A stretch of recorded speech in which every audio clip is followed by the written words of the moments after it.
तम श्लोक भवति नैष्ठिकी जन्मान्तस्य त्वमयादितरतः चार्थे सविज्ञाश्वरा तेने ब्रह्मद्यादिकवये मुह्यन्ति यत् सूर्यः तेजो वारिमृदां यथा विनिमयो यत्र त्रिसर्गो मृषा धाम्नाय सदा व्यस्तकूटम् सत्यं परमं धीमहि धर्मः प्रोजितकैत्वत्र परमो निर्मत्सराणां कृतां वेद्यं मातृवस्तु शिवदं तापत्रयोन्मूलनम् श्रीमद्भागवत महामुनि कृते किं वा परमेश्वर सद्यो हृदय कृतिभिः शुश्रूभिः ततच्छम् निगम कल्पतरोरगलितं फलं सुमुखात् द्रवितसंयुतं पिबत भागवतं रसमालयं मुहुरहो रसिका भुवि भावुकाः हरे कृष्णा कृष्ण कृष्ण हरे हरे हरे राम राम राम हरे हरे हम सर्वस्य प्रभवो मत्तः सर्वं प्रवर्तते इति मत्त्वं भजन्ते मां बुधा भावा समन्विता मच्चित्ता मद्गतप्राणा बोधयन्ति परस्परं कसतैषिमां नित्यं तुष्यन्ति च रमन्ति च तेषां सततयुक्तानां भजतां प्रीतिपूर्वकं विदां बुद्धयोगं तं येन मापयान्ति ते तेषामेवानुकम्पार्थम् अहम् अज्ञानयतमा नाशयात्मभावस्तो ज्ञानदीपेन भास्वतम् अहमेवासमेवाग्रे नान्यत् सत् असत्परं पश्चादहं तस्य युवशिष्येत्स्वस्म्यहम् ऋतेऽर्थं यत् प्रतीयेत न प्रतीयेत चात्मनि तद्विदादात्मनो माया यथा भासो यथा तमः यथा माति भूतानि भूतेषु चावचिस्वनु प्रविष्ठान्यप्रविष्ठानि तथा तेषु तेष्वहम् एतावदेव जिज्ञासु तत्त्वजिज्ञासुनात्मना अन्यव्यतिरेकाभ्यां यत्सात् सर्वत्र सर्वदा हरे कृष्णा कृष्ण कृष्ण हरे हरे हरे राम राम राम हरे हरे। बोले श्रीमद् भागवत महापुराण की जय। श्रील व्यासदेव भगवान की जय। रसदेव गोस्वामी महाराज की जय। प्रभुपाद की जय। अपने अपने गुरु गौरांग की जय। जय जय श्री राधे। 5.10 पांच के 10वें स्कंध में 5वें स्कंध के 10वें अध्याय आज हम लोग पढ़ेंगे, श्रवण करेंगे और कुछ समझने का प्रयास करेंगे।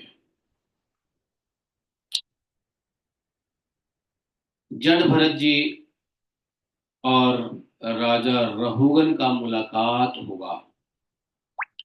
श्री सुकवाच अथ सिंधु सौवीरपते रहुगणस्य व्रजत इक्ष्मत्यास्तटे तत्कुलपित्त न शिविकावाह पुरुषान्वेष समये दैवेनोपसारितः स द्विजवर उपलब्ध एष पीवा युवा संहनांगो गोखरवदधुरं वोढुमिलिति पूर्वविष्टिगृहीतैः सह गृहीतः प्रसवमतहर्द उवाह शिविकां सह महानुभावाः। ये 5वें स्कंद के श्लोक सब कुछ ऐसे ही हैं, लंबे लंबे हैं, जिसमें कोई छंद नहीं है। वैसे श्लोक में छंद होता है ना, बट 5वें स्कंद के मोस्टली जो है उसमें छंद है ही नहीं। आगे थोड़े बहुत है बट बहुत सारे छंद नहीं है, बिना छंद के ही श्लोक है, इसलिए इसको ऐसे ही पढ़ना पड़ता है। आइए गुरु परंपरा को प्रणाम कर लेते हैं। ओम अज्ञानतिमिरान्धस्य ज्ञानाञ्जनशलाकया चक्षुरुन्मीलितं येन तस्मै श्री गुरवे नमः। श्री चैतन्य मनोभीष्टं स्थापितं येन भूतले स्वयं रूप कदा मह्यं ददाति स्वपदान्तिकम्। वन्देऽहं श्रीगुरोः विशुद्धफलकमलं श्रीगुरोन् वैष्णवांश्च श्रीरूपं सागरजातं च गन्धर्वनाथान्वितं तं सजीवम् साद्वैतं सावधूतं परिजनसहितं श्रीकृष्ण चैतन्य देवं श्रीराधा कृष्णपादां सागरललिता श्रीविशाखान्वितांश्च। हे कृष्ण करुणा सिंधु दीनबंधु जगतपते गोपेश गोपिका कांतम राधा कांतम नमस्ते। तप्त कांचन गौरांगी राधे वृंदावनेश्वरी विश्वानुसुते देवी प्रणमामि हरिप्रिये। वाञ्छाकल्पतरुभ्यश्च कृपा सिन्धुभैव च पतितानां पावनेभ्यो वैष्णवेभ्यो नमो नमः। जय श्री कृष्ण चैतन्य प्रभु नित्यानंद श्री अद्वैत गदाधर श्रीवासादि गौर भक्तवृंद। हरे कृष्ण कृष्ण कृष्ण हरे हरे हरे राम राम राम हरे हरे।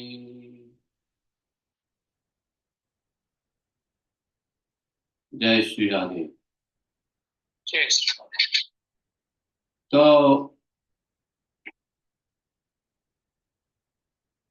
देखो, सुखदेव जी ने परीक्षित जी को कहा, कथा को आगे बढ़ाया।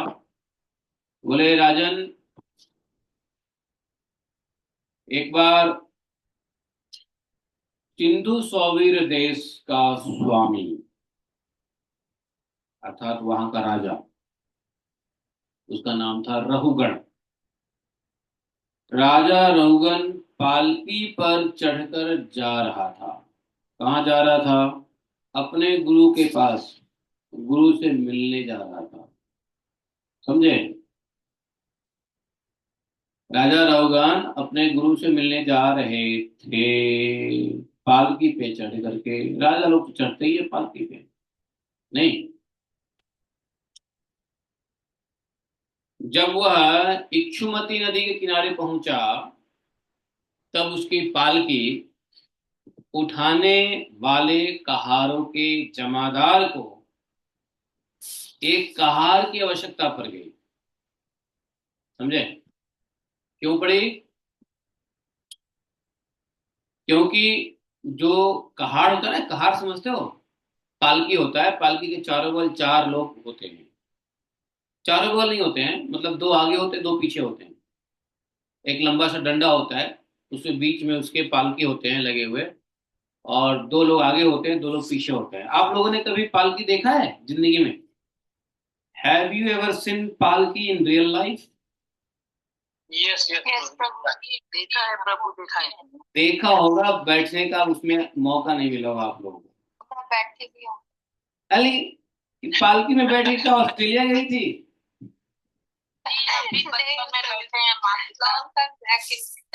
पालकी में बैठ के मायके से गई थी, वहां क्या बोलते हैं उसको, पीहर?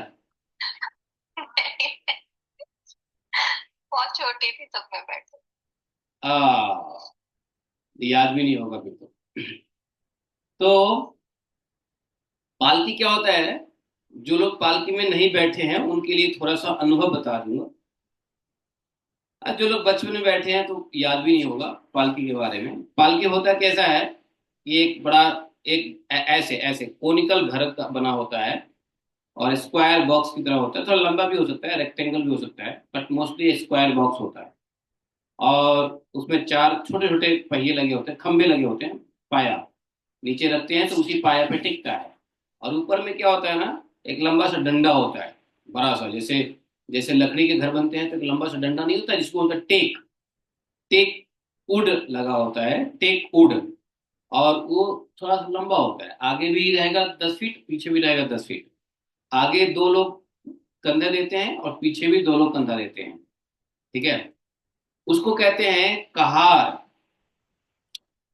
ठीक है? तो कहार में जो व्यक्ति लगता है उसको बोलते हैं जमादार। समझे? तो जमादार मतलब शुद्ध लोग होते हैं, मतलब जो छोटे मोटे लोग होते हैं, हट्टे कट्टे होते हैं। हाँ, जैसे अपने यहाँ आजकल की डेट में समझ लो, रिक्शा चालक, पैदल रिक्शा चालक, या कलकत्ता में रिक्शा कैसे चलता था, जैसे पैदल ही। तो वैसे कहार ना, पहले जानते हो, बेटी के यहाँ भार भेजते थे लोग वहाँ। तो भार कैसे जाता था मालूम है? आप जानते हो भार, बेटी के यहाँ लोग भार भेजते थे। तो एक कहार होता था, और जैसे वो बोल बम नहीं होता, बोल बम दोनों साइड जल लेके आते हैं, वैसे ही वो कहार जो है ना भार लेके जाता था। दोनों साइड सामान रखे होते थे, दही, चूड़ा, खाजा, मिठाई, फल इत्यादि इत्यादि। तो पहले जानते हो, किसके किसके बाप ने कितना भार भेजा, इससे पता चलता था कि वो कितना अमीर व्यक्ति है। और गांव में हल्ला होता था, अरे उसके तो 21 भार आया है। 21 भार मतलब, 21 भार को तो समझ गए? वही, कंधे पे लिए हुए 21 भार, कभी वो इधर बदलता कभी और पैदल जाता था। 20, 30, 40, 50, 60, 100 किलोमीटर वो पैदल जाके बेटी के यहाँ पहुंचाता था। इसको बोलते थे भार। और भार ले जाने वाले को बोलते थे भरिया, या कहार, जो भी कह लो, जमादार। तो ये लोग जन बनिहार हुआ करता था, जन बनिहार। जो मजदूर लोग होते हैं ना, वो लोग, मजदूर क्लास ऑफ पीपल, वो लोग ले जाते थे। हैं, कहार का काम करते थे, भरिया का काम करते, भरिया भी बोलते हैं उसको। जो मिथिला से है यहाँ वो लोग सब जानते होंगे, भरिया बोलते हैं उसको, भरिया। हैं, है कि नहीं? जी, हम लोगों के यहाँ बहंगी बोला जाता है, बहंगी। बहनी। जी, बहंगी, हाँ। तो हाँ, तो आप लोग के यहाँ ऐसे होता था, बेटी के यहाँ ऐसे भार भेजते थे, दोनों साइड लटकते हुए, झूलते हुए, मचमचाते हुए, हैं? जी जी जी प्रभु हाँ, जी। वो चलता था ना, मच मच करता था। और वो क्या होता था, बांस का फंटी होती थी नहीं, और उसमें आगे पीछे जी लटका देते थे भार, और वो बेचारा मच मच करके चलता था। दोनों साइड भार जो है ना, वजन लिया हुआ था, है। ओहो, बड़ा आनंद। जी। हाँ, हाँ, जैसे श्रवण, हाँ ठीक, आपने सही याद दिलाया, श्रवण कुमार जैसे ले आते ना, एक साइड माता एक साइड पिता, वैसे ही बाप लोग क्या करते हैं, बेटी को भार भेजते हैं। और जो जितना ज्यादा भार भेजे उसकी अधिक इज्जत, है कि नहीं? और नाक होती थी, नाक कट जाती थी यदि किसी ने 2 भार भेज दिया तो, अरे कम से कम 21 भार तो होना ही चाहिए। है कि नहीं? अब ये सब कहानी खत्म है, जाने वो दिन कहाँ गए। अब तो ट्रक आ गया है, ट्रक पे लोड कर दो, जितना भेजना भेज दो। पहले भार जाता था, भार। ये सब दिन सिर्फ याद करके आनंद लो, बाकी अब देखने को नहीं मिलने वाले हैं। अब होता होगा, गांव में होता होगा, पता नहीं, लेकिन अब तो नहीं होगा, कहीं भी नहीं होता होगा। गाड़ी घोड़े इतने आ गए, ट्रक पिकअप इतने आ गए हैं, ये आदमी उसी में सामान भर देगा, लेके चला जाएगा, है कि नहीं? तो लेकिन हमने देखा हुआ है, भार है, भार जाता था, कहार भार लेके जाता था, भरिया, जो भी है। अब वो जो राहु राहु का राजा भी ऐसे ही चलते थे, रानियां राजा सब ऐसे ही चलते थे। तो 2 आगे 2 पीछे। और सुनो, उसमें बैठोगे ना, तो जैसे वो आगे चढ़ेगा चलेगा ना, 2 लोग पीछे 2 लोग, तो वो बड़ा अजीब तरीके से हिलता है वो, पालकी पालकी हिलता है। आप आराम से बैठ नहीं पाओगे पालकी में, पानी भी नहीं पी पाओगे पालकी में, इतना वो हिलता डुलता रहता है। क्योंकि आगे के लोग और पीछे के लोग, 2 2 लोग रहते हैं, एक आदमी से तो होता नहीं है, 2 आदमी उठाते हैं। तो वो जो है ना, एकदम हिलता है, बस शेकिंग रहता है, ठीक है ना? तो क्या हुआ, राजा जा रहा था पालकी पे, तो उसके आगे 2 जमादार थे, पीछे 2 जमादार थे। तो उसमें से एक शायद कमजोर पड़ गया, थक गया या हार गया, जो भी है। तो एक कहार की जरूरत पड़ी। उनको लगा कि भाई एक तो, या जो भी है, बीमार पड़ गया होगा या चोट लग गया होगा, एक कहार कमजोर पड़ रहा था। तो उसके जगह पर एक दूसरे कहार की खोज करते समय ऐसा हुआ कि भरत महाराज ही दिख गए, जड़ भरत, वो ब्राह्मण, जड़ भरत महाराज दिख गए रास्ते में, वही ब्राह्मण देवता मिल गए। इनको देख करके उसने सोचा, उन कहार वालों ने सोचा कि ये मनुष्य बड़ा हिष्ट पुष्ट जवान गठीले अंग वाला है, इसलिए यह तो बैल या गधे के समान अच्छी तरह बोझा ढो सकता है। जानते हो बोझा ढोने के लिए हिष्ट पुष्ट शरीर होना चाहिए, है कि नहीं? और जो गठीला शरीर हो, मजबूत शरीर हो, ऐसे लोगों को भेजा जाता था कहाड़ बना के, भड़िया बना के बाहर ले जाए, है। तो वो देखा कि ये तो बड़ा, और जड़ भरत जी बड़े हिष्ट पुष्ट थे, बड़े हिष्ट पुष्ट थे, है ना। उनका गठीला शरीर था, छाती और भुजा सब गठीला गठीला था, देखने में लग रहे थे एकदम जो है, इतने स्ट्रांग है। तो लगा, तो भरिया का जो जो कहार का सरदार था उसने देखा, तो उसने सोचा कि ये जवान आदमी बड़ा बढ़िया है, हिष्ट पुष्ट है, ये तो अच्छा है। तो यह सोचकर उसने क्या किया, उसने बेगाड़ में पकड़े हुए अन्य कहारों के साथ इन्हें भी बलात् पकड़कर पालकी में जोड़ दिया। भरत जी को लाए, इधर आओ इधर आओ इधर आओ, चलो चलो चलो चलो थोड़ा सा हेल्प करो, राजा राजा साहब जा रहे हैं, थोड़ा हेल्प करो। कोई बात नहीं, बेगार में मतलब बेगार क्या होता है, बिना कोई रुपए पैसे तय किए हुए, बिना किसी प्रकार का कोई रोजगार तय किए हुए, भाई आ जाओ तुमको इतना तनख्वाह दूंगा, इतनी मजदूरी मिलेगी, कुछ नहीं, ऐसे ही लगा लिया वो पालकी में, है कि नहीं। कार अन्य कहारों के साथ उसको जोड़ दिया, जड भरत को भी।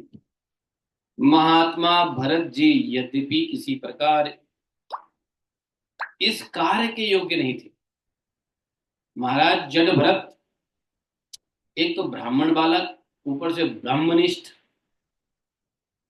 वो इस कार्य के योग्य थे क्या? हम्म कहरियों के साथ उनको लगा दिया, लेकिन वो तो जड़ थे, जड़ बने बने हुए थे। उन्होंने किसी प्रकार की कोई रोक टोक नहीं करी, उन्होंने मना नहीं किया, पकड़ के ले गया, लगा दिया, लग गए, उनके कंधे पे डाल दिया, और पालकी का वो जो बोलते हैं ना पालकी का खंभा, वो अपना ढोने लग गए। वे चुपचाप बिना बोले हुए पालकी को उठा करके चले, जैसे सब चलते थे वैसे ही इनको भी लगा दिया, ठीक है। अब क्या हुआ मालूम है, ये ठीक से नहीं चलते थे, जड़ भरत ठीक से नहीं चलते थे। ये कभी दाएं भागते, कभी बाएं भागते, कभी उछलते, कभी कूदते। क्यों कूदते उछलते मालूम है? ताकि कोई जीव, कोई चींटी पैर के तले दब न जाए, जहां चींटी देखते वहां उछल जाते, कहीं पैर लंबा दे देते, कहीं पैर, है ना। इस प्रकार से वो उछलते कूदते चलने लगे। उनके जड़ भरत के चाल से बाकी जो कहार था उसके चाल मिल नहीं रहे थे। और क्या हुआ, जब मान लो अब तीन आदमी अलग तरीके से चलेगा, एक आदमी अलग तरीके से चलेगा, तो दिक्कत होती है ना। जो बंदा पालकी में बैठेगा वो तो उसको झटका लगता है, नहीं। अब पालकी जो है ना, उल्टा टेढ़ा सीधा होने लगा। बार बार राजा रघुगन पालकी से बाहर झांक करके पालकी वालों को कह रहे थे, अरे कहारों, अच्छी तरह चलो, पालकी को इस प्रकार ऊंची नीची करके क्यों चलते हो तुम, हैं? अकल नहीं है? अभी तक तो ठीक चल रहे थे, अब ये ऊंची नीची क्यों चल रहे हो? अब राजा हैं, रघुगण हैं, उनके बाकी के जो उनके रेगुलर कहार थे, उस उन लोग को डर हुआ कि ज्यादा राजा साहब को दिक्कत होगी तो दंड दे देंगे, है कि नहीं। डर के मारे, जानते हो पहले राजा लोग फट से मृत्यु दंड देते थे, और एक बार मृत्यु दंड दे दिया तो मरना ही है। और इसलिए राजाओं के आदेश से लोग डरते थे। आज कानून से लोग क्यों नहीं डरता है? क्योंकि लोगों को मालूम है कि कानून के दाव पेच तो है ही। आज मृत्यु दंड कोई दे दे तो ह्यूमन राइट कमीशन आ जाता है, ये आ जाता है, वो आ जाता है, ये जो यूनियनबाजी है ना, कमीशन अमीशन, विमेन कमीशन, ये सब रूल्स को खत्म कर देता है। शासन को कमजोर करने वाली ये सब योजनाएं हैं, ये commission, human right commission, women commission, this commission, that commission, समझे। पहले राजा लोग सीधा मृत्यु दंड दो इसको, सब डरते थे राजा के आदेश से, है कि नहीं। डर था कि एक बार जो दंड मिलेगा वो मिलेगा ही मिलेगा, कोई ह्यूमन राइट कमीशन नहीं आएगा बचाने के लिए। इसलिए आज के लोगों को कानून से डर ही नहीं लगता, क्योंकि उसको मालूम है एक वकील करेगा, वकील जो है ना कमीशन के थ्रू, यूनियन के थ्रू बचा लेगा, है कि नहीं। तो स्वामी को इस प्रकार से, अर्थात राजा को इस प्रकार से वचन सुनकर कहार को डर लगने लगा कि राजा उन्हें कहीं दंड न दे दे। इसलिए उन्होंने राजा से इस प्रकार निवेदन किया, राजा से निवेदन किया, समझे। क्या निवेदन किया? यदा हि द्विजवरस्येषु मात्रावलोकानुवर्तते समाहिता पुरुष गतिस्तदा विषम आगत स्वशिविकाम रहुगण उपधार्य पुरुषा नदिवाहा आ साध्वती क्रमत किमति विषमूयति यानमिति। हाँ, तो वो बाकी जो कहार है उसने कहा, न वयम नरदेव, हे राजा हम लोग ऐसा नहीं कर रहे हैं, न वयम नरदेव प्रमता भवन नयमान कथा साद्रेव बहाम। अरे बोला कि महाराज, ये हमारा हमारा ये हमारा कार्य नहीं है, ऐसा दुस्साहस हम नहीं कर सकते हैं। जानते हैं, हम आपकी हम आपके नियम मर्यादा के अनुसार ठीक ठीक ही पालकी चला रहे हैं। एक्चुअली तो ये, तो इस तरीके से पालकी कैसे हिल रहा है जब तुम सही चला रहे हो? तो बोला कि नहीं, हम लोग तो ठीक चला रहे हैं, लेकिन ये एक नया कहार अभी अभी पालकी में लगाया गया है, अभी अभी नया कहार आया है, तो भी यह जल्दी जल्दी नहीं चलता, हम लोग इसके साथ पालकी नहीं ले जा सकते। अब अ, एक तो उछल कूद के चलते थे, ऊपर से धीरे धीरे चलते थे, तो सबने कह दिया हम इसके साथ नहीं जा सकते, ये धीरे धीरे चलता है और उछल कूद के चलता है, हम इसके साथ नहीं ले जा सकते। नया नया आ गया है पालकी में। कहारों के ये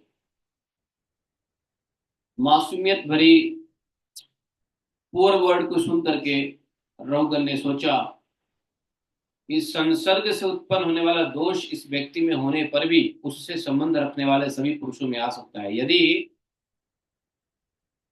यदि इसका प्रतिकार नहीं किया गया तो धीरे धीरे ये सभी कहार अपनी चाल बिगाड़ लेंगे।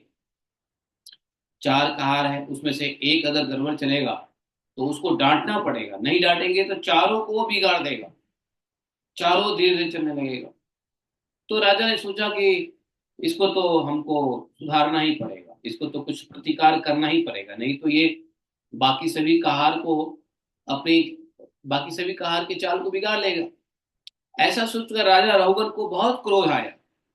यद्यपि उसने महापुरुषों का सेवन किया था, किसने? रघुगन रघुगन संतों के संग किए थे, संतों की सेवा की थी, और वास्तव में वो जा ही रहे थे संत से दर्शन करने के लिए, वो अपने गुरु के पास जा रहे थे कुछ ज्ञान लेने के लिए, आगे बताएंगे। फिर भी क्षत्रिय स्वभाव बस उनकी बुद्धि रजोगुण से व्याप्त हो गई। राजा है, क्षत्रिय स्वभाव है, उनको थोड़ा गुस्सा आया, और वह द्विज श्रेष्ठ ब्राह्मण पुत्र, ब्रह्मनिष्ठ, अंतर आत्मा में ही भगवान के स्वरूप को देखने वाले जड भरत को कुछ तेज शब्दों से, हैं, व्यंग भरे वचन में कहने लगे, है कि नहीं। तो व्यंग भरे वचनों में क्या कहने लगे मालूम है? बोले, अरे भैया, बड़े दुख की बात है यार, हैं? ऐसा लगता है कि तुम बहुत थक गए हो, ऐसा लगता है कि तुम्हारे इन साथियों ने तुम्हें तनिक भी सहारा नहीं लगाया, इतनी दूर से तुम अकेले ही बड़ी देर से पालकी ढोते चले आ रहे हो। तुम्हारा शरीर भी तो कुछ विशेष, कुछ कुछ अधिक ही मोटा ताजा और हट्टा कट्टा नहीं है। और मित्र, बुढ़ापे ने अलग तुम्हें दबा रखा है। तो इस प्रकार से उन्होंने, राजा ने कटाक्ष किया। एक तरफ तो कह दिया कि तुम्हारा हट्टा कट्टा शरीर, और फिर बुढ़ापे ने तुम्हें दबा रखा है। तुम, ऐसा लगता है कि तुमको कोई दूसरा साथी साथ ही नहीं दे रहा है। बड़े देर से लगता है तुम अकेले ही पालकी ढोते आ रहे हो। इस प्रकार से थक के धीरे धीरे चल रहे हो तुम, है ना। इस प्रकार बहुत ताना भरी बात राजा रघुवर ने जड़ भरत को कह दिया। ताना मारने के बावजूद भी वे पालकी को पहले की तरह ही चुपचाप उठाए चले जा रहे। उन्होंने राजा की बात पे पहले तो ध्यान ही नहीं दिया। उन्होंने इसका बुरा भी उनको नहीं लगा, क्योंकि उनकी दृष्टि में तो पंचभूत इंद्रिय अंतःकरण का संघात, या जो शरीर है, अविद्या का कार्य था। जानते थे ये मेरा अंतिम शरीर है। हाँ, अपना अंतिम शरीर अविद्या अविद्या का ही कार्य था। अच्छा, ये शरीर क्या है? ये संघात है। संघात क्या है? पिंड है। किसका पिंड है? पंचमहाभूत इंद्रिय अंतःकरण, इसको वो कहते हैं। इसके संघात, संधि या संगठन, संगठित यह शरीर, वह विविध अंगों से युक्त दिखाई देने पर भी वस्तुतः था नहीं। समझे?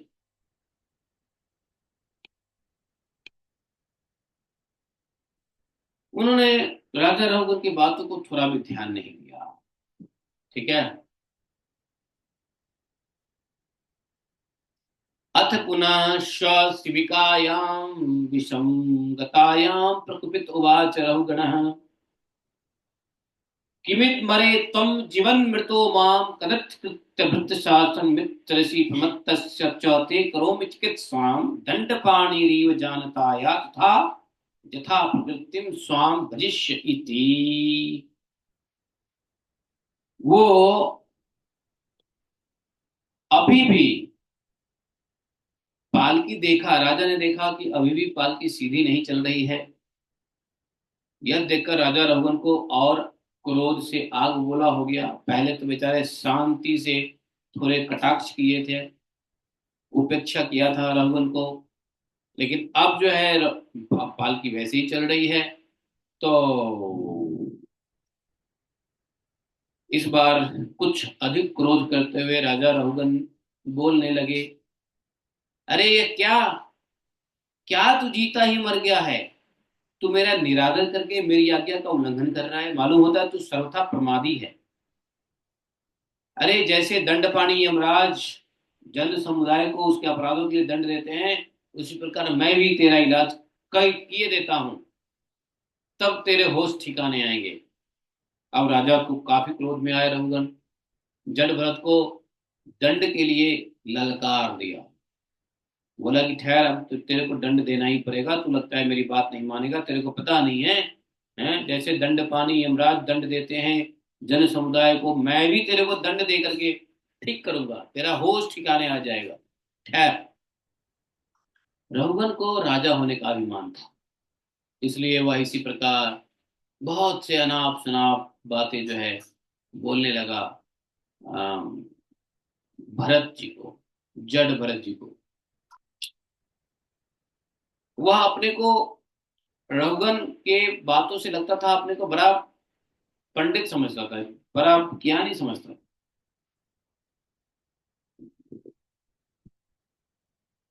उसका जो अभिमान कैसा था, रज और तमोगुण से युक्त, रज तम के वशीभूत होकर के उसने भगवान के अनन्य भक्त भरत जी का तिरस्कार कर डाला। नहीं, हालांकि ये सब अनजान में हुआ, राजा रघुगन को पता ही नहीं है कौन है। भाई राजा रौगन भी कोई ऐसे थोड़ी ना है भाई। वो तो समझ रहे हैं कि ये सामान्य क्या बोलते हैं उसको, सामान्य कोई व्यक्ति है, सामान्य कहार है, सामान्य कोई ऐसे ही मिल गया है ना, गरीब। राजा रघुन को पता नहीं है। देखो एक बार बताऊं, इस प्रकार के अनजाने में भी बहुत सारे अपराध भक्तों के प्रति होते हैं। हालांकि रघुन को पता नहीं है कि ये भगवान कितने महान भक्त हैं, फिर भी, क्योंकि राजा हमेशा ब्राह्मण और वैष्णवों का आदर सत्कार करता है। पहले के राजा जो होते थे, ब्राह्मण और वैष्णव को हमेशा आदर सत्कार दृष्टिकोण से देखते थे। ब्राह्मण वैष्णव को तो बिठाने के लिए अपनी आसन तक दे देते थे कि आप बैठिए, और खुद जो है ना चरण में बैठ के चरण प्रक्षालन करते थे। ऐसे ऐसे राजा हुए हैं। राजा रघुवन भी कोई बुरे राजा नहीं है, ध्यान दो। राजा रघुवन भी संत सेवी हैं, उन्होंने संतों का संग किया है, और जा भी रहे हैं दत्तात्रेय के पास। दत्तात्रेय से मिलने जा रहे हैं, ये अपने गुरु दत्तात्रेय उनके गुरु थे। अपने गुरुदेव से कुछ प्रश्न पूछने जा रहे हैं, कुछ आत्म जिज्ञासा करने जा रहे हैं। लेकिन उनको क्या पता कि आत्म जिज्ञासा के लिए जा रहे हैं और ऑलरेडी ब्रह्मनिष्ठ व्यक्ति उनके पालकी के नीचे आ गया है। तो अनजाने में ऐसी गलतियां, ऐसे अपराध हो जाते हैं। लेकिन भगवान की लीला थी।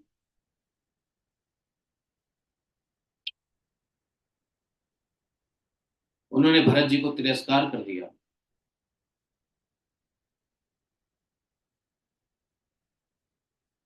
उसको भगवान के लीलाओं का, भगवान के कहनी करने का कुछ पता ही नहीं था।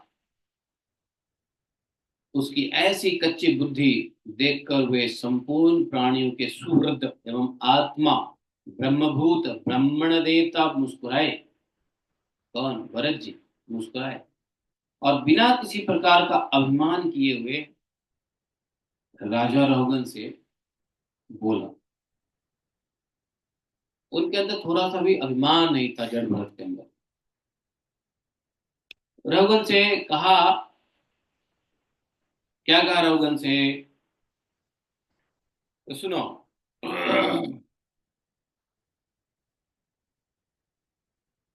त्वयोदितं व्यक्तं विप्रलब्धं भर्तुः समे स्यात् यदि वीरभारः गन्तुर्यदि स्याददिदं मध्वा पिबेति रासो न विदां प्रवादः। अब कुछ श्लोक आए हैं जिसमें छंद हैं, तो इसलिए इसको बढ़िया से पढ़ सकते हैं। तो जड़ भरत ने कहा, राजन, तयोदितम व्यक्तम अभिप्रलब्धम, आपने जो कुछ कहा वह सत्य है, यथार्थ है। इसमें कोई उलाहना नहीं है। इसमें कोई हम उलाहना नहीं, कोई कंप्लेंट नहीं। उलाहना मतलब कंप्लेंट नहीं है। आपने जो कहा सत्य ही कहा। यदि भार नाम की कोई वस्तु है तो ढोने वाले के लिए है। अगर भार नाम की कोई वस्तु है तो ढोने वाले के लिए है। यदि कोई मार्ग है तो वह चलने वाले के लिए है। मोटापन भी उसी का है। यह सब शरीर के लिए कहा जाता है। मोटा पतला ये सब तो शरीर के लिए कहा जाता है, आत्मा के लिए नहीं। आत्मा मोटा पतला थोड़ी ना होता है। शरीर मोटा पतला होता है, और इस शरीर के लिए कोई वस्तु उठाने जैसी होती है, या हल्की होती है, या ढोने होती है, या रास्ता, ये वो, घर, जहान, दुनिया, ये सब शरीर के लिए है, आत्मा के लिए नहीं कहा जाता है। ज्ञानी जन ऐसी बात नहीं करते। आप जैसे बोल रहे हो वैसे ज्ञानी लोग बात नहीं करते। भरत जी ने ये नहीं कहा कि आप अज्ञानी हो, मूर्ख हो, मूर्खों की तरह बात कर रहे हो। उन्होंने इसको बड़ा रिस्पॉन्सिव तरीके से कहा कि ज्ञानी लोग ऐसी बातें नहीं किया करते। स्थूलता, कृष्णता, आधि, व्याधि, भूख, प्यास, भय, लज्जा, कलह, बुढ़ापा, निद्रा, प्रेम, क्रोध, अभिमान या शोक, ये सब धर्म देह अभिमान के लेकर उत्पन्न होने वाले जीव में रहते हैं। मुझ में इनका थोड़ा भी कोई इंटरेस्ट नहीं है इन चीजों में, थोड़ा सा भी, लेस मात्र भी इसकी कोई हमें वो नहीं है। ये सब तो बस, ये सारे धर्म जो है देह अभिमानों का धर्म। राजा रघुगण ने सोचा कि ये डर जाएगा, लेकिन जड़ भरत ने तो जवाब जब दिया, जब मुंह खोला, आज तक जड़ भरत ने किसी को ज्ञान भरी बात बोला ही नहीं था। शायद पहली बार जड़ भरत ने इतनी ज्ञान भरी बात भरत जी को बोल दिया, उसको बोल दिया, रघुवर को बोल दिया। तो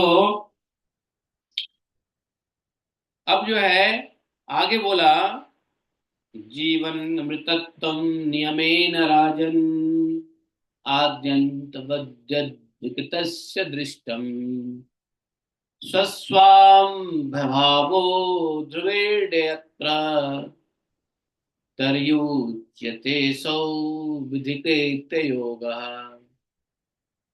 विशेषबुद्धेः विवरं मनाक्ष पश्यामयन् व्यवहारतोऽन्यतः क ईश्वरस्तात्र किमिषितव्यं तथापि राजन् करवाम किन्ते।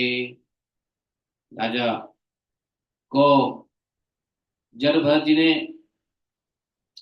इस प्रकार से समझाया, तुमने जो रघुवन को बोले आगे जड़भरत जी कि सुनो, तुमने जो जीने मरने की बात कही ना,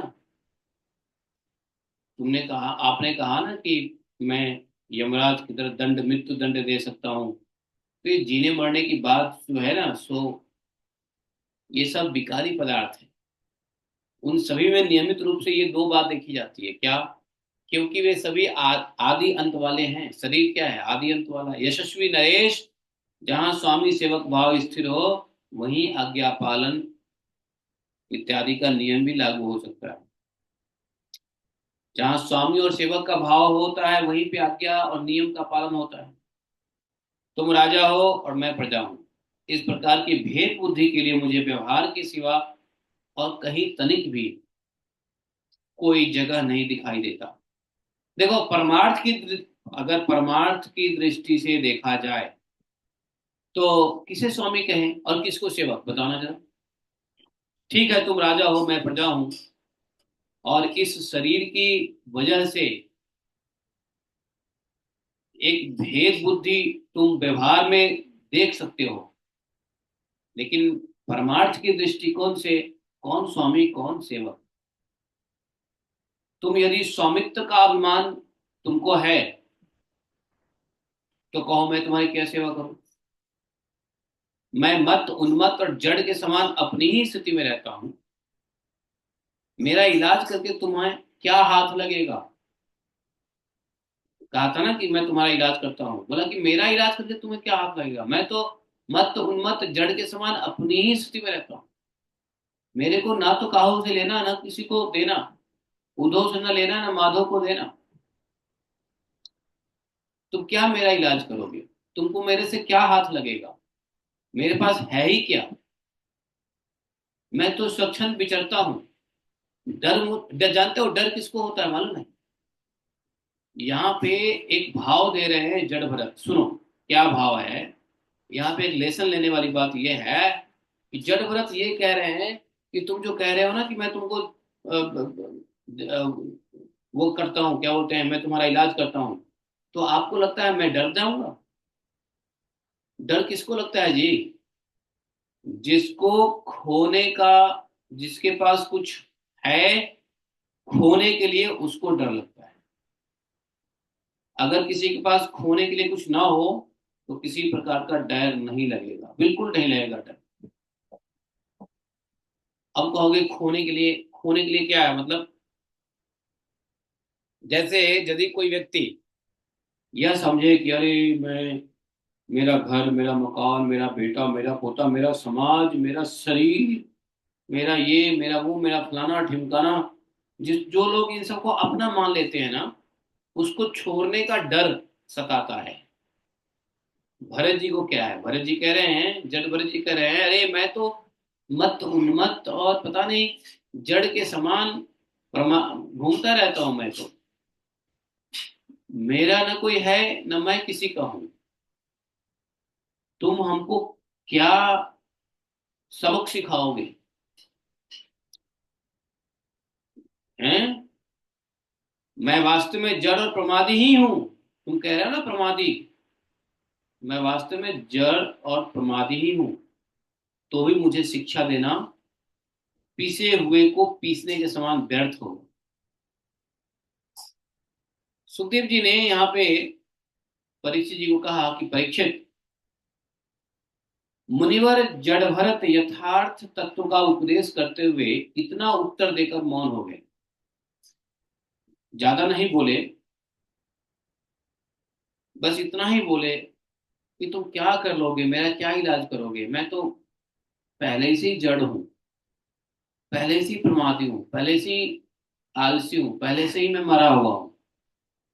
भाई जो व्यक्ति समाज के दृष्टिकोण से तो मरा ही हुआ है ना, नहीं, समाज के दृष्टिकोण से मरा हुआ नहीं है ऐसे व्यक्ति, जो मत है, उन्मत्त है, एकदम पागल की तरह कहीं, समाज तो उसको मरा ही समझता है ना, उसके रहने से और नहीं रहने से क्या फर्क पड़ता है। तो जड़ भरत बोले कि मारने को तुम क्या मारो, मरे हुए को क्या मारोगे, जो अपने आप को पहले से ही मुक्त कर लिया, अर्थात वो पहले से ही मर गया।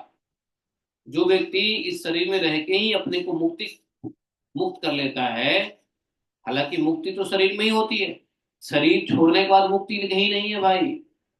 ये हम लोग भागवत में 10 बार समझ चुके हैं कि शरीर छोड़ने के बाद मुक्ति कहीं नहीं है, शरीर में रहते ही जिसको मुक्ति हुई वही मुक्त होगा, वही भगवत धाम जाएगा। शरीर छोड़ने से पहले मुक्ति नहीं हुई तो मरने के बाद मुक्ति कभी नहीं मिलती है। मुक्ति का मतलब है इसी शरीर में। तो जिसको अपना, जिसके पास न रहने को घर, न खाने को कुछ, न पहनने को कपड़ा, अपना मत है, उन्मत्त है, घूम रहा है, पागल की तरह है, उसको किसी की चिंता ही नहीं है, वो जिंदा रहे तो किसी को फर्क नहीं पड़ता, मर जाए तो किसी को फर्क नहीं पड़ता, तो मुक्त पहले से ही है। तुम मरे हुए को क्या मारोगे, उन्मुक्त को क्या तुम मुक्त करोगे, मत को तुम क्या इलाज करोगे, प्रमादी तो पहले से हूं मैं, जड़ तो पहले से हूं, तुम क्या मुझको तुम ये सब शिक्षा दे करके पिसे हुए आटा को दोबारा पीसने जैसा बात कर रहे हो हैं? एक व्यक्ति, पीसे हुए आटे को दोबारा पीसो क्या फायदा है, वो थोड़ा और पतला हो जाएगा, क्या बन जाएगा, मैदा। तो जट भरत ने इस संदर्भ में कहा कि मैं तो पहले से ही मुक्त हूं, अब ये मुक्त वर्ड उन्होंने यूज नहीं किया, लेकिन बोले मैं तो पहले से जड़ हूं, मैं तो प्रमादी हूं, मैं तो घूमता रहता हूं, है कि नहीं, तुम क्या हमको इलाज करोगे, मेरा इलाज पहले हो चुका है। जट भरत ने कह दिया मेरा इलाज पहले हो चुका है, समझे, इतना कह के वो चुप हो गए, है कि नहीं।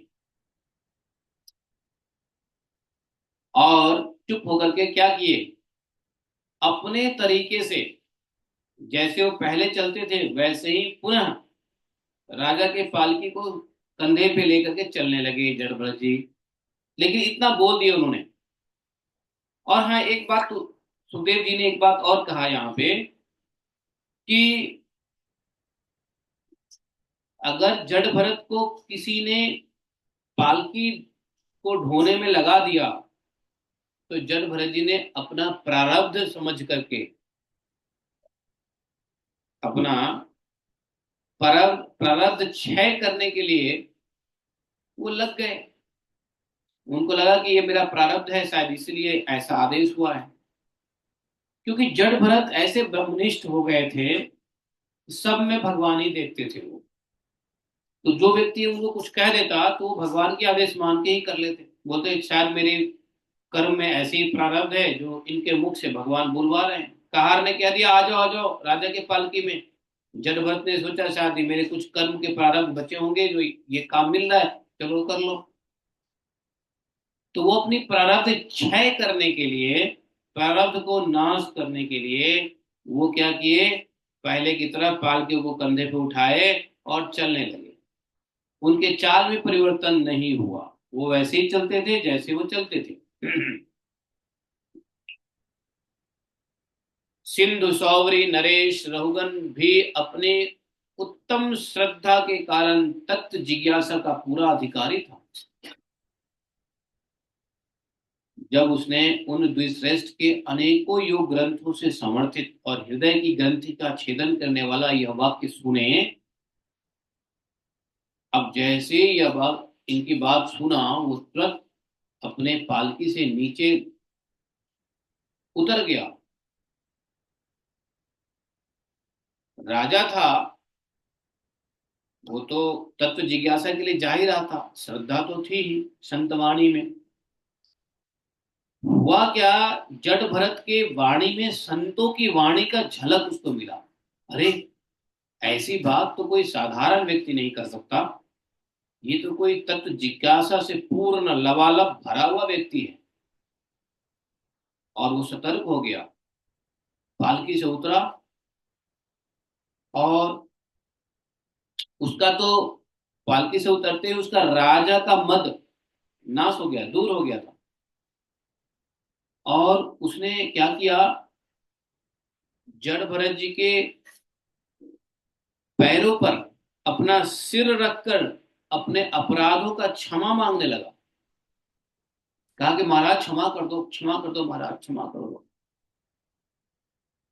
देव, आपने द्विजों का चिन्ह यज्ञोपवीत धारण कर रखा है।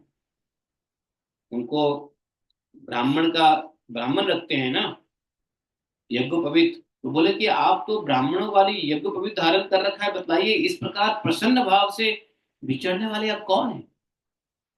क्या आप दत्तात्रेय आदि अवधूतों में से कोई है क्या? आप किसके पुत्र हैं? कहाँ जन्म हुआ है?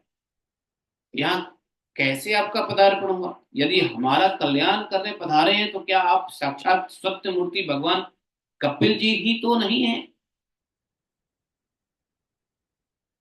मुझे राजा कहते हैं, देखो, मुझे इंद्र के वज्र का भय नहीं है, मैं महादेव के त्रिशूल से भी नहीं डरता हूं, न मुझको यमराज के दंड से मुझे डर लगता है। मुझे अग्नि, सूर्य, चंद्र, वायु, कुबेर के अस्त्र शस्त्र का भी कोई भय नहीं है। मुझे तो भय है तो सिर्फ ब्राह्मण कुल के अपमान से। मैं ब्राह्मण कुल के अपमान से बहुत डरता हूं, ये राजा रघुवन ने कहा। ब्राह्मण कुल के अपमान यदि राजा से हो जाए तो राजा का सर्वनाश हो जाता है।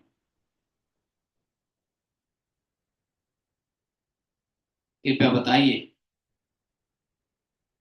इस प्रकार अपने विज्ञान और शक्ति को छुपाकर मूर्खों की भांति विचरने वाले आप कौन हैं? विषयों से तो आप सर्वथा अनासक्त जान पड़ते हैं, आपके अंदर कोई आसक्ति तो है नहीं। मुझे आपकी कोई कुछ पता ही नहीं चल रहा है कि आप मतलब आपका था नहीं लग रहा है मुझे। हे साधु, आपने जो अभी अभी योग युक्त वाणी आपने बोला है, आपके इस योग युक्त शब्दों की बुद्धि द्वारा आलोचना करने पर भी मेरा संदेह दूर नहीं हुआ। आपने जो बोला है वो योग युक्त है और फुल ऑफ इंटेलेक्ट है, फुल ऑफ विजडम है, लेकिन मेरा संदेह अभी दूर नहीं हुआ है। असंदेह दूर कैसे होगा? जड़ भरत जी ने अभी कुछ बोला ही कहा है ज्यादा, उन्होंने तो सिर्फ इतना ही कहा है कि भाई ये जो शरीर है ना, ये शरीर इंद्रिय, पंचमहाभूत, तन्मात्राएं और अंतःकरण का संघात पिंड है। और उन्होंने एक बात और कहा था कि आत्मा के तत्व स्तर पे देखेंगे तो कौन किसका राजा, कौन किसका सेवक। सेवक और राजा तो व्यवहार की दृष्टि से, शरीर तो सिर्फ मटेरियल है, नश्वर है। तुम क्या कर लोगे, किसको तुम सजा दे दोगे? आत्मा को सजा दोगे? तुम शरीर को दोगे, शरीर तो वैसे ही मरने वाला है। ये सब बातें बोल दिया था भरत जी ने, छोड़ थोड़े से। उन्होंने कहा कि मेरा संदेह दूर नहीं हुआ। मैं, हाँ ये देखो, ये रहुगन दत्तात्रेय से नहीं मिलने जा रहे थे, वो अपने गुरु कपिल देव से मिलने जा रहे थे। उस समय कपिल देव थे। तो ये बोला कि मैं अपने कुछ ब्रह्म जिज्ञासा को लेकर के मैं भगवान योगेश्वर के अवतार स्वयं भगवान कपिल जी से कुछ पूछने के लिए जा रहा था। आत्मज्ञानी मुनियों के परम गुरु, साक्षात श्री हरि की ज्ञान शक्ति के अवतार योगेश्वर भगवान कपिल देव की जय। कपिल देव उस वक्त थे। बोले कि इस लोक में एकमात्र शरण लेने योग्य कौन है? क्या आप वही कपिल मुनि तो नहीं है जो लोगों की दशा देखने के लिए इस प्रकार अपना रूप छिपाकर घूम रहे हैं? भला घर में आसक्त रहने वाला विवेकहीन पुरुष योगेश्वरों की गति को कैसे जान सकता है, और फिर हम जैसे हैं, भोग विलासी राजा कैसे जान सकते हैं? आपको आप बताइए कौन है? यदि युद्ध आदि कर्मों में अपने को श्रम होते देखा है, इसलिए मेरा अनुमान है कि बोझा उठाने और मार्ग में चलने से आपको भी अवश्य ही होता होगा। राजा को मेहनत कब होता है? युद्ध में। और एक मजदूर को श्रम परिश्रम कब होता है? जब कोई चीज भारी उठाना पड़े। तो बोले कि मुझे तो व्यवहार मार्ग भी सत्य ही जान पड़ता है, क्योंकि मिथ्या घड़े से जल लाना और उसका प्रयोग इत्यादि करना कार्य नहीं होता है। तो व्यवहार भी सत्य है। तो थोड़ा सा हमको इस बात का ज्ञान दीजिए। देहादी धर्मों का आत्मा पर कोई प्रभाव नहीं होता है, ठीक है, लेकिन ऐसी बात भी नहीं है। देहादी धर्मों पर आत्मा का प्रभाव कैसे नहीं होगा? चूल्हे पर रखी हुई कोई बटलोई जब अग्नि से तपने लगती है, तब उसका जल भी खौलने लगता है,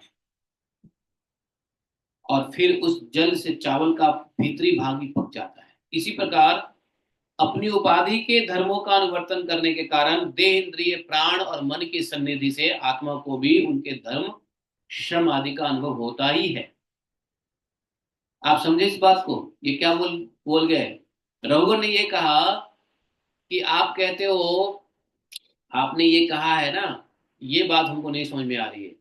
भाई शरीर को कुछ कष्ट होगा तो आत्मा को तो होगा ही। आप कह रहे हो कि आत्मा को कष्ट नहीं होता है, शरीर को कुछ नहीं होगा तो शरीर को कुछ भी होता रहे, आत्मा को इससे क्या लेना देना है? मैं आपको दंड दूं, लेकिन आप कह रहे हो कि आत्मा को कुछ नहीं होगा, शरीर को होगा। तो ऐसे कैसे? मुझे तो ये कुछ समझ में नहीं आ रहा है। क्योंकि देखिए, कोई अगर पतीला है, पतीला में पानी है, पानी, पतीला गर्म होगा तो पानी भी गर्म होता है, पानी गर्म होता है तो उसके अंदर में चावल, और चावल के अंदर में चीजें जो है ना पकने लग जाती है। तो ये हमको समझ में नहीं आता है कि ये कैसे हो सकता है। धर्मों का अनुवर्तन करने के कारण, धर्मों का पालन करने के कारण देह, इंद्रिय, प्राण और मन के सन्निधि में तो आत्मा भी है। तो आत्मा भी धर्म, श्रम आदि का अनुभव होता ही होगा। आत्मा को भी तो कष्ट होता ही होगा, सुख दुख आत्मा को भी तो होता ही होगा। ये प्रश्न था राजा रघुवंश का। आपने जो दंड आदि की व्यवस्था बताई, बताया था ना कि तुम दंड दे के हमें क्या कर लोगे, जड़ भरत ने कहा था। तो बोला कि आपने जो दंड देने की व्यर्थता बताया है, वो तो राजा को प्रजा का शासन और पालन करने के लिए नियुक्त किया हुआ उसका दास ही है। उसका उन्मत्त आदि को दंड देना पीसे हुए को पीसे के समान व्यर्थ नहीं हो सकता, क्योंकि अपने धर्म का आचरण करना भगवान की सेवा है। उसे करने वाला व्यक्ति अपना संपूर्ण पाप राशि को नष्ट कर देता है। तो रघुगन जी ने कहा कि देखो, हम राजा हैं, हमारा तो सेवा है, हमारा तो धर्म है दंड देना। तो इसको आप कह रहे हो पीसे हुए को पीसे हुए देना। अरे, दंड किसको दोगे? जो बेवकूफ होगा। बेवकूफ जो होगा वो पहले से मरा होगा, मरे हुए के मारना क्या बेवकूफी है? इसका मतलब आप कह रहे हो, इसका मतलब हम दंड दे ही ना, दंड देना उचित नहीं है, लेकिन धर्म देना हमारा, दंड देना हमारा धर्म है, और इस धर्म का पालन करना भगवान को प्रसन्न करना है। तो कुछ मैं समझ में नहीं आ रहा आप क्या बोल गए हे दीनबंधो। मैं जानता हूं कि मैं राजा हूं, और मैं राजा होने के कारण मेरे अंदर क्षत्रिय गुण है, मेरे अंदर रजोगुण है।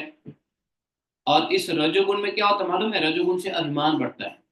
तो रजोगुण की वजह से जो अभिमान में मैं पागल हुआ पड़ा हूं, आप जैसे परम साधु की हमने अवज्ञा की है, ये तो निश्चित है कि आप कोई साधारण व्यक्ति नहीं हो, साधु हो, और आपकी मैंने अवज्ञा कर दिया है।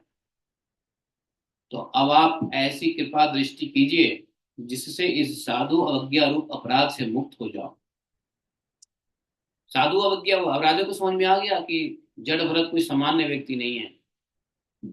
और उसने जब जब ठीक ठीक से देखा, तो जड़ भरत के शरीर पे जनेऊ भी दिखा था, है जनेऊ दिखा था। तो वो तो और अलर्ट हो गए कि मुझे तो साधु अवज्ञा हो गया, अपराध हो गया, मैं अनजाने में अपराध कर बैठा। कुछ आप कृपा दृष्टि कीजिए। आप दे अभिमान शून्य और दीन बंधु श्री हरि के अनन्य भक्त हैं, इसलिए आपकी समान दृष्टि होने से इस मान अपमान के कारण आप में कोई विकार नहीं हो सकता। हमने आपका अपमान किया है, इससे आप में कोई विकार नहीं होगा, लेकिन मेरा तो सर्वनाश हो जाएगा। आपको तो कोई फर्क नहीं पड़ता। देखो, अगर कोई व्यक्ति भक्त को, भगवान के भक्त को, वैष्णव को या ब्राह्मण को उल्टा सीधा कहता है या उल्टे सीधे व्यवहार करता है, तो ब्राह्मण को तो नुकसान नहीं होगा, भक्त का तो नुकसान नहीं होगा, लेकिन उसका अपना सर्वनाश हो जाता है, उसकी अपनी भक्ति, उसकी अपनी श्रद्धा का नाश हो जाता है। इसलिए कभी कभी ब्राह्मण लोग ये, या भक्त या वैष्णव या गुरु लोग कुछ चीजें मना कर देते हैं करने के लिए, वो इसलिए कि भक्त का अपना सर्वनाश ना हो जाए। उनका तो कुछ नहीं होगा, लेकिन अपना उसका सर्वनाश। जैसे मान लो कोई गुरु है, कोई वैष्णव है, भक्त है, ब्राह्मण है, उच्च पदस्थ आध्यात्मिक व्यक्ति है, वो अगर किसी को इंस्ट्रक्शन देता है तो अपने लिए देता है क्या? प्रभुपाद ने दुनिया को कहा कि अब देखो, अमेरिका में हिप्पी लोगों को क्या पता था कि दंडवत करके गुरु को प्रणाम करना चाहिए? उनको पता था कि गुरु का इतना सम्मान करना चाहिए? उन हिप्पियों को कुछ पता था क्या? और प्रभुपाद जी के अलावा कोई प्रभुपाद जी का शिष्य था वहां पे जो सभी को समझाता, हे प्रभुपाद जी महागुरु हैं, दंडवत करो? प्रभुपाद जी ने सबको स्वयं सिखाया, लोग, I am Guru and one should respect guru equal to god krishna, so you should दंडवत। आज अगर किसी को कह देगा कोई गुरु, ए गुरु को दंडवत करना चाहिए, दंडवत करो, लोग कहेगा अरे गुरु कितना अभिमानी है, अपने को प्रणाम करवाने के लिए ऐसा आदेश दे रहा है। ऐसा बोलेगा कि नहीं? आजकल लोग ऐसे ही बोलेगा ना। लेकिन यदि गुरु ऐसा कह रहे हैं तो दंडवत नहीं करोगे तो उनको तो कोई फर्क नहीं पड़ेगा, तुम्हारा नुकसान हो जाएगा। तो प्रभुपाद जी ने यही देखा ना, इन लोगों का क्यों नुकसान करवाऊं मैं। उन्होंने सारे इंस्ट्रक्शन दिए हिप्पीज को, समझे? एक व्यक्ति सिर्फ वहां हिप्पी नहीं थे, वो थे कौन? भक्ति स्वरूप दामोदर महाराज, वो हिप्पी नहीं थे। एक ही डिसाइपल थे अमेरिका में प्रभुपाद जी के, जो हिप्पी नहीं थे, पढ़े लिखे स्कॉलर थे। बाकी सब हिप्पी से हैप्पी बने हुए लोग थे, समझे? तो प्रभुपाद जी ने सबको, यहाँ तक कि माताओं को साड़ी पहनना सिखाया। बताओ, प्रभुपाद जी को साड़ी पहनने सिखाने का क्या मतलब है? पुरुषों को धोती पहनना सिखाया, कैसे धोती लपेटते हैं। मतलब इतने स्क्रैच से प्रभुपाद जी ने लोगों को सिखाया। कोई नहीं था प्रभुपाद जी का असिस्टेंट। खाना बनाना सिखाया, चावल दाल रोटी सब्जी ये सब सिखाया। रसगुल्ला बनाना सिखाया, बताओ, है मिठाई बनाना सिखाया, खाजा बनाना सिखाया। बालूशाही बनाना सिखाया, संदेश बनाना सिखाया प्रभुपाद जी ने, राइट फ्रॉम स्क्रैच, कहते हैं ना, मतलब पूरा गधे थे वो लोग, ब्लैंक स्लेट था, और उसके ऊपर प्रभुपाद जी ने क ख ग घ से शुरू किया, पूरा ब्लैक स्लेट था, ABCD से शुरू किया प्रभुपाद जी ने, और वहां से लेकर के कहां तक का ज्ञान दिया लोगों को, है नहीं। तो साधु के प्रति किया अपराध साधु के अंदर विकार पैदा नहीं करता है। यही बोला राजा रघुगन ने कि मेरे से जो आपका मान अपमान हो गया है, इससे आपका तो कोई विकार नहीं होगा, लेकिन एक महापुरुष का अपमान करने के कारण मेरे जैसे साक्षात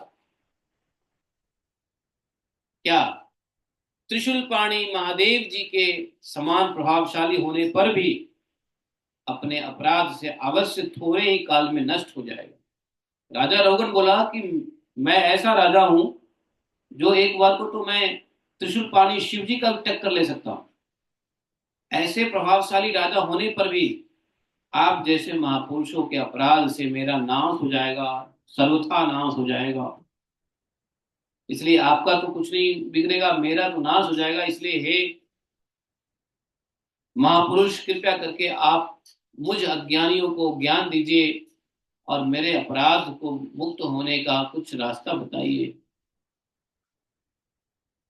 समझे? देखो, विचार करो, बहुत अच्छा प्रसंग है। और राजा रघुकर ने दो बातें पूछी जड़ भरत से। पहला क्या पूछा, बताओ? पहली बात, उन्होंने अपनी जिज्ञासा पूछा। दूसरी बात, उन्होंने क्षमा मांगा।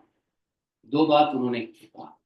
पहली बात में क्या हुआ, उन्होंने कहा कि आप जो बोल रहे थे कि आत्मा और शरीर, तुम किसको सजा दोगे? आत्मा को सजा दोगे। आत्मा दुखी नहीं होता है तो कैसे नहीं होता है? शरीर में ही आत्मा है तो शरीर को कुछ भोगेगा तो आत्मा को क्यों नहीं उसका अनुभूति होता है? और हम दंड देंगे तो हम कैसे पीसे हुए को पीस रहे हैं? दंड देना तो हमारा धर्म है, और हम अपने धर्म का पालन करने से भगवान को प्रसन्नता होती है कि धर्म का पालन करें तो। और दूसरा, उन्होंने कहा कि आप कृपया बताइए आप कौन हैं? लगता है हमसे बहुत बड़ा अपराध हो गया है, हमने महापुरुषों के प्रति अपराध कर दिया है, आपका कुछ नहीं बिगड़ेगा, हमारे अपमान से आपका कुछ नहीं बिगड़ेगा, लेकिन मेरा सर्वनाश हो जाएगा, आप कृपया करके मुझे इससे बचा लीजिए। है कि नहीं? रघुगन इस प्रकार से जड़ भरत को बोले। ये अध्याय यहीं पे समाप्त हो जाता है। दसम अध्याय, पंचम स्कंद का दसम अध्याय, 5:10, इसको कहा गया है राजा रघुगन से जड़ भरत की मुलाकात। अब राजा रघुगन को जड़ भरत क्षमा करेंगे अपराधों के लिए, और जड़ भरत को जड़ भरत जी उपदेश देंगे राजा रघुगन को। ये 11वां अध्याय में कल होगा। बहुत अच्छा उपदेश देंगे जिससे उनका सारा भ्रम खत्म हो जाएगा। और जड़ भरत जी वैसे भी तो महावैष्णव हैं बेचारे, ब्रह्मनिष्ठ हैं, भगवान के भक्त हैं, तो जड़ भरत जी बुरा तो मानते नहीं, वैष्णव बुरा नहीं मानता। और वैसे भी वो रघुगन ने तो क्षमा मांग ही लिया है, तो क्षमा मांगने पे वैष्णव तो वैसे भी क्षमा कर देते हैं, क्षमाशील होते हैं, बिना मांगने पे भी क्षमा करते हैं। लेकिन क्षमा मांगने से क्या होता है? आत्मशुद्धि होती है। तो रघुगन के आत्मशुद्धि के लिए जड़ भरत जी ने क्षमा किया है। ये सब कथा हम लोग कल सुनेंगे 11वें अध्याय में। समझे? तो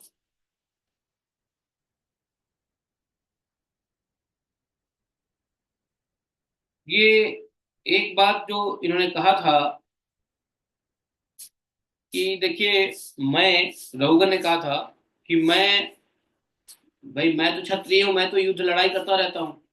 तो युद्ध के कर्मों से भी थकावट होती है, इसलिए मेरा अनुमान है कि बोझा ढोने वाले को भी थकावट होती होगी। तो मुझे तो ये सब व्यवहार मार्ग सत्य जान पड़ता है, प्रैक्टिकल। मतलब राजा रघुगन का कहने का अर्थ ये था कि I am a man of practical. Practically मैं सोचता हूँ, प्रैक्टिकल मैं देख रहा हूँ, लोग परेशान होते हैं, थकते हैं, लोगों को कष्ट होता है, लोगों को कष्ट की अनुभूति होती है। और आप कह रहे हो कि शरीर अलग है, आत्मा अलग है, आत्मा को भी कष्ट ही नहीं होता है। आत्मा को, शरीर को दंड दिया जाए तो आत्मा को कुछ फर्क नहीं पड़ता है। तो फिर जब आत्मा को कोई फर्क नहीं पड़ता तो शरीर, दंड किसको दिया जाता है? शरीर को या आत्मा को? दंड किसके लिए होता है फिर? यदि शरीर के लिए दंड होता है तो शरीर तो ऐसे ही नश्वर है। और आत्मा को दंड देते हैं तो फिर आप कह रहे हो शरीर और आत्मा अलग अलग है, तो फिर पीसे हुए को पीसना, मतलब समझ में नहीं आया। तो रघुगन तो बिल्कुल कंफ्यूज हो गए, बिल्कुल डेड डेड कंफ्यूज हो गए। ये बात है भी। तो आज के लिए जड़ भरत जी के द्वारा, जड़ भरत जी ने ज्यादा रघुगन को कुछ नहीं कहा, चार पांच सेंटेंस बोला रघुगन को, और चार पांच वाक्यों में उन्होंने समझा दिया रघुगन को। समझाया भी नहीं, बोल के चुप होके फिर अपना कंधे पे उठाए पालकी चलते बने। रघुगन को तो रघुगन को थोड़ा सा दिमाग में हिट हुआ, हृदय में लगा कि नहीं, ऐसी बातें तो कोई कहार नहीं कह सकता। आपको एटलीस्ट देखा, ठीक से देखा तो अरे, इनके ऊपर जनेऊ भी है। जनेऊ है मतलब ये कोई ब्राह्मण कुल का है, द्विज है। और द्विज, कोई ब्राह्मण कुल का व्यक्ति कहार का काम कर रहा है, ये तो अपराध है, पाप है। तुरंत उतर गया वो। तो भगवान तो दत्तात्रेय नहीं, क्या नाम था, जड़ भरत जी के द्वारा बोले हुए वचनों को बार बार आज पढ़ लो। आज बार बार पढ़ने से कल के उपदेश समझ में आएगा, बता रहा हूं। जड़ भरत ने क्या बोल दिया, चुप हो गए बोल के। और फिर उसके ऊपर जो प्रतिक्रिया आई, क्षमा मांगते हुए रघुवर को, इस दोनों प्रसंग को पढ़ने से कल का प्रसंग समझ में अधिक आने वाला है। बोलिए ग्रंथराज भागवतम की जय। आज हम लोग भी यही रुकेंगे। एकम शास्त्रम देवकी पुत्र गीतम, एको देवो देवकी पुत्र एव, एकम मंत्रस्य तस्मानि यानि कर्मापि तस्य दिवस्य सेवः। त्वमेव माता च पिता त्वमेव, त्वमेव बन्धुश्च सखा त्वमेव, त्वमेव विद्या द्रविणं त्वमेव, त्वमेव मम सर्वदेवदेवः। कृष्णाय वासुदेवाय हरे परमात्मने प्रणक्लेशनाशाय गोविंदाय नमो नमः। हे कृष्ण करुणा सिंधो दीनबंधो जगत्पते, गोपेश गोपिका कांतम राधा कांतम मुसुते, तप्त कांचन गौरांगी राधे वृंदावनेश्वरी, वृषभानुसुते देवी प्रणमामि हरिप्रिये। वाञ्छाकल्पतरुभ्यश्च कृपा सिन्धुभ्येव च पतितानां पावनेभ्यो वैष्णवेभ्यो नमो नमः। जय श्री कृष्ण चैतन्य